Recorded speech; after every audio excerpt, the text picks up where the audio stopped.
Days after Harry and Meghan were seen taking Archie and Lilibet to a community food relief initiative supported by Archie&Lili in California, a warm, hands-on visit where the Sussex family helped prepare meals and learned about the work being done to support struggling families. The British tabloids suddenly erupted with a brand new exclusive about Prince William planning to take Prince George to a homeless shelter. The timing was so on the nose that you could practically hear the palace PR machinery scrambling in the background. It's a pattern people have watched for years. The Sussexes do something meaningful and authentic, the kind of action that naturally generates positive attention because it's rooted in real community work, and then almost immediately, a predictable barrage of strategically timed counter-stories about William appear out of thin air. This latest, Prince George will visit a shelter with William headline fits that pattern so neatly it might as well be a template pasted straight from the palace press office. To be absolutely clear, nobody is criticising George. He's a child, and children being involved in charity work is never the issue. The issue is how adults, especially adults with media power, use those children to polish their own public image or to compete with others for the spotlight. That is exactly why people are side-eyeing the sudden urgency of William's latest publicised plan. Because the timing doesn't look organic, it looks reactive. It looks like an attempt to mirror or even outshine what Harry and Meghan just did with their own kids. For a family that insists they're not watching the Sussexes and not competing with them, the palace's behaviour consistently tells a very different story. When Harry and Meghan were spotted at the food initiative in California, what people noticed was how natural the moment felt. No press call, no staged cameras, no pre-written quotes from palace sources. Just a family doing something good, with their kids involved in a simple and age-appropriate way. The coverage praised the authenticity of it, and even people who aren't fans of the Sussexes admitted it was refreshing to see a modern, relatable expression of service. It wasn't about proving a point or countering anyone. It was just something they believed in. But the moment positive coverage of the Sussexes starts circulating, the British tabloids act like they've been jolted awake by an alarm. They race to fabricate a balancing headline, where William is suddenly shown as doing the same thing, or planning to. And it's always planning, not doing. This is where the problem lies. William's new homelessness storyline didn't appear randomly. If this had been planned and announced months ago, no one would question it. But instead, it drops exactly when the Sussex charity story is trending. There's no build-up, no long-term narrative, no evidence of a spontaneous desire to involve his son in homelessness work. Instead, every detail looks engineered to counter the Sussex goodwill moment. A royal insider conveniently appears to deliver the palace's exact message. The timing is surgically precise, and the framing is designed to position William as the compassionate, hands-on father, right after the public sees Harry doing exactly that.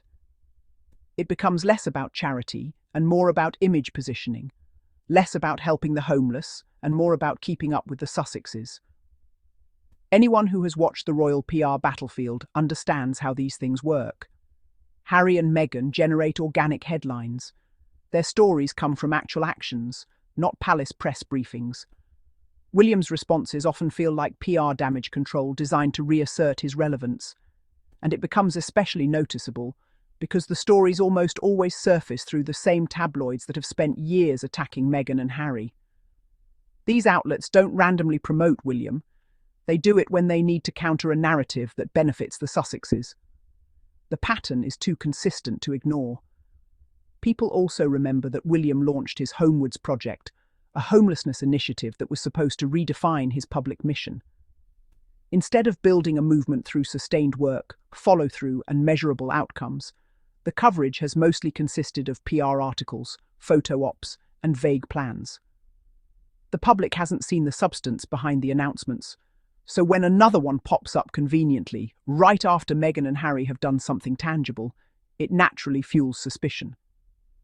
Where was this plan to take George to a shelter months ago? Why did it not appear when Homewards was first announced? Why didn't William talk about involving his children in his homelessness work during his earlier interviews? Why is it only emerging now, when the Sussexes just demonstrated exactly that level of family engagement. Another detail that people noticed is the emotional packaging of the William story. Instead of describing concrete work being done, the article mostly contains quotes from anonymous royal sources, describing how deeply he talks to George, Charlotte, and Louis about homelessness. These quotes read less like genuine insight and more like PR lines written to humanize him. It's the same recycled framing used every time William needs a quick public image boost. He cares deeply. He thinks about this often. He wants to pass on lessons to his children. But when these sentiments only surface in response to someone else's actions, they lose their authenticity. They start to feel like scripted talking points designed to maintain a brand, not reflections of real dedication. In contrast, Harry and Meghan rarely pre-announce what they're going to do. They simply show up, participate fully, and let the organization's work speak for itself. The difference in approach is stark. And when you place these two moments side by side, the Sussexes volunteering quietly with their children, and William rushing out a media-primed exclusive about what he wants to do someday, it becomes painfully obvious who is genuinely focused on service and who is focused on appearances. Another layer to this conversation is how the British press frames these stories. When Harry and Meghan take their children to volunteer, the coverage is filled with skepticism, snark, and attempts to downplay their work. But when William announces a future plan, the press treats it as though he already did something groundbreaking. The bar is drastically lower for him because the media's job is not to inform the public, it's to preserve the palace's narrative. And the narrative requires William to remain positioned as the compassionate heir, the responsible future king, the steady hand. If Meghan and Harry generate positive attention by doing something meaningful, the press must immediately restore balance by portraying William as equally, if not more, proactive. This isn't about charity, it's about the monarchy's brand management. There's also the reality that homelessness in the UK has noticeably worsened under the government William never publicly criticises. His homelessness advocacy often feels disconnected from real political context. He promotes awareness, but avoids addressing root causes. He encourages compassion, but avoids discussing policy. And while raising awareness is important, true leadership would involve confronting systems and decisions that perpetuate homelessness. His avoidance of that conversation weakens the credibility of his stated passion for the issue. So when he suddenly announces plans to involve George, right after Meghan and Harry's volunteer moment, it feels less like a bold new step and more like a carefully staged photo opportunity waiting to happen. Another reason people question the authenticity of this timing is that similar patterns have happened before. When Harry and Meghan highlight mental health work, William suddenly releases mental health videos. When Meghan visits a women's centre, William's team rushes out a related story. When Harry shares insights about fatherhood, stories emerge about William's deep emotional conversations with his children. It has happened so consistently that it no longer looks accidental. It looks like competition disguised as coincidence. It's a reactive strategy, not a proactive mission. Critiquing William's approach isn't about attacking the monarchy. It's about observing how predictable and calculated the institution's publicity tactics have become. If he truly wants to address homelessness, he has the power, influence, and platform to create real change. But that requires consistent action, not occasional headlines. It requires long-term engagement, not strategically timed stories to counter someone else's good press. It requires transparency, not anonymous quotes from palace sources. And it certainly requires more than trying to replicate whatever Meghan and Harry have done that week. George should not be dragged into this PR cycle. If he eventually participates in meaningful charity work, that's a good thing. But announcing his involvement before anything happens, not as a natural development, but as a response to what another family has just done, creates the impression that he's being used to serve a publicity agenda. That is unfair to the child and disrespectful to the seriousness of the issues being discussed. In the end, the suspicion people have isn't about William caring or not caring.